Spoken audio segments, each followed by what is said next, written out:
Terima kasih Miza. Assalamualaikum dan salam sejahtera. Jabatan Kesihatan Sabah menyarankan jemaah tabligh yang terlibat dalam perhimpunan di Masjid Seri Petaling agar mematuhi arahan Kementerian Kesihatan untuk tampil ke hospital bagi menjalani saringan COVID-19. Langkah itu perlu bagi mengetahui status kesihatan sekaligus mengenal pasti kemungkinan dijangkiti. Pengarah Kesihatan Sabah Datuk Dr. Christina Rundi berkata langkah itu adalah sama seperti yang dilakukan di tempat lain. Justeru masyarakat diminta bertenang kerana keadaan di Sabah adalah terkawal. Kes yang pertama di Brunei itu adalah seorang yang telah menghadiri perjumpaan inilah. Sebab itu kita lihat dia sebagai satu potensi. Tentu sekali rakyat Malaysia yang menghadiri itu terdedah. Jadi dia bukan di Tawau saja. Sebab itu kita lihat ini sebagai satu benda yang besar. Tetapi kita tidak mau orang panik. Apa yang kita buat sekarang adalah untuk memanggil, mencari mereka ataupun mereka sendiri melaporkan. Dalam sidang media di Kota Kinabalu, beliau berkata pihaknya juga sentiasa bersiap sedia membentras penularan wabak berkenaan demi keselamatan rakyat. Dalam perkembangan sama, Ketua Menteri Datuk Seri Panglima Muhammad Shafie Apdal menasihati rakyat agar tidak menghadiri perhimpunan besar bagi mengekang penularan wabak COVID-19. Menurut beliau, sekiranya ada di antara individu dikenal pasti mempunyai gejala wabak berkenaan, langkah kuarantin perlu dilakukan manakala individu yang bukan rakyat Sabah dihalang memasuki negeri ini.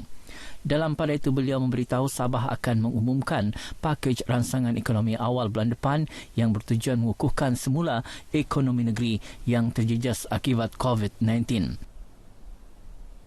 Dalam perkembangan sama, seorang daripada 350 jemaah tabligh dari Tawau yang menghadiri perhimpunan tabligh berkenaan kini dikuarantin di Hospital Tawau. Lelaki 58 tahun itu merupakan kontak rapat dengan jemaah dari Brunei yang positif COVID-19.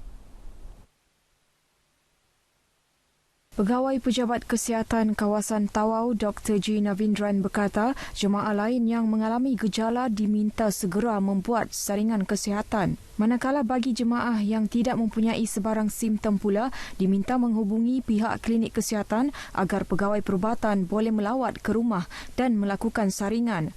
Tinjauan di Pejabat Kesihatan Tawau mendapati sebaik notis yang dikeluarkan tular, ramai individu yang menghadiri perhimpunan berkenaan hadir bersama keluarga masing-masing untuk membuat pemeriksaan.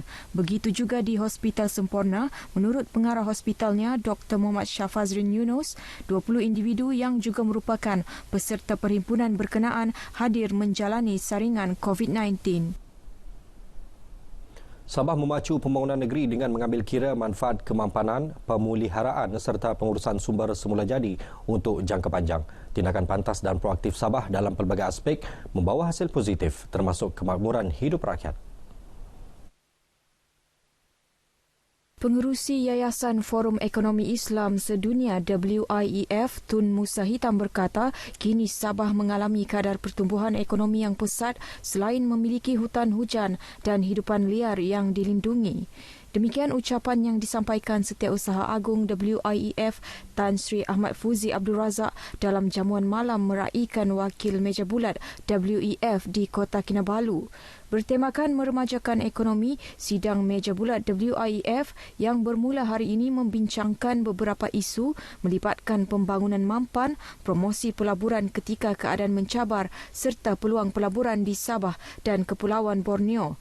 Dalam sidang media, Ketua Menteri Datuk Seri Panglima Muhammad Shafie Apdal berkata menerusi WIEF, pemain industri di Sabah berpeluang memperoleh maklumat, idea dan pandangan daripada beberapa pakar ekonomi luar negara dalam menangani isu ekonomi dunia yang berpunca daripada pelbagai isu termasuk penularan wabak COVID-19. Kelebihan itu membolehkan pemain industri menyusun atur dasar dan memperincikan langkah-langkah yang boleh dilaksana bagi mengatasi masalah ekonomi yang dihadapi.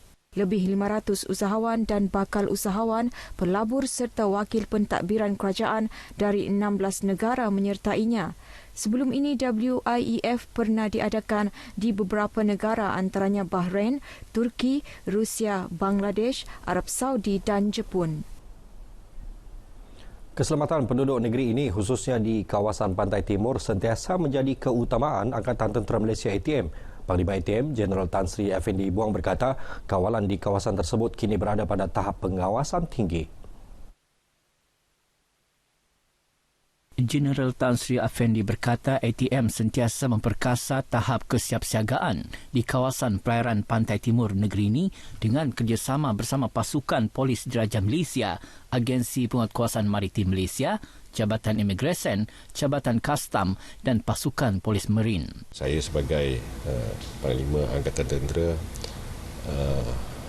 memberi jaminan kepada penduduk di negeri Sabah ini bahawa komitmen kita untuk menentukan keselamatan dan kesejahteraan rakyat Sabah adalah satu keutamaan yang amat tinggi untuk kita. Beliau berkata kepada pemberita selepas mengadakan kunjungan hormat terhadap Yang di-Pertua Negeri Tun Johar Datuk Mahiruddin di Istana Negeri Kota Kinabalu. Kunjungan itu sempena pelantikan Jeneral Tan Sri Afendi sebagai Panglima ATM berkuat kuasa 2 Januari lalu.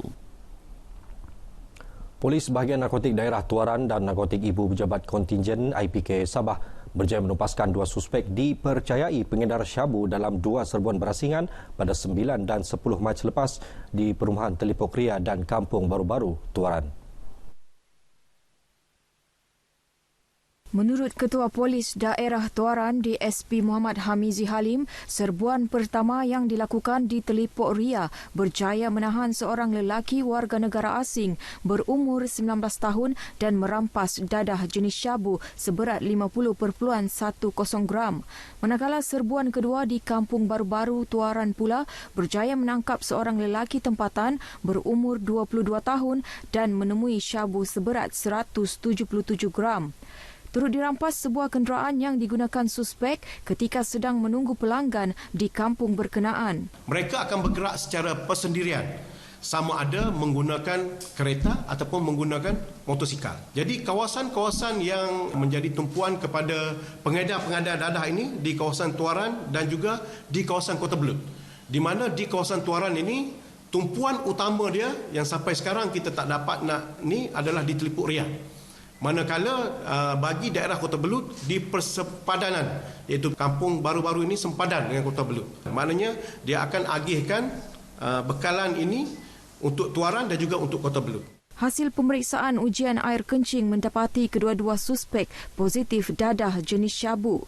Kes disiasat di bawah Seksyen 39B Akta Dadah Berbahaya dan Seksyen 15-1-A Akta Dadah Berbahaya 1952 dan Akta Dadah Berbahaya Pelucutan Hak Harta 1988 bagi kenderaan terbabit.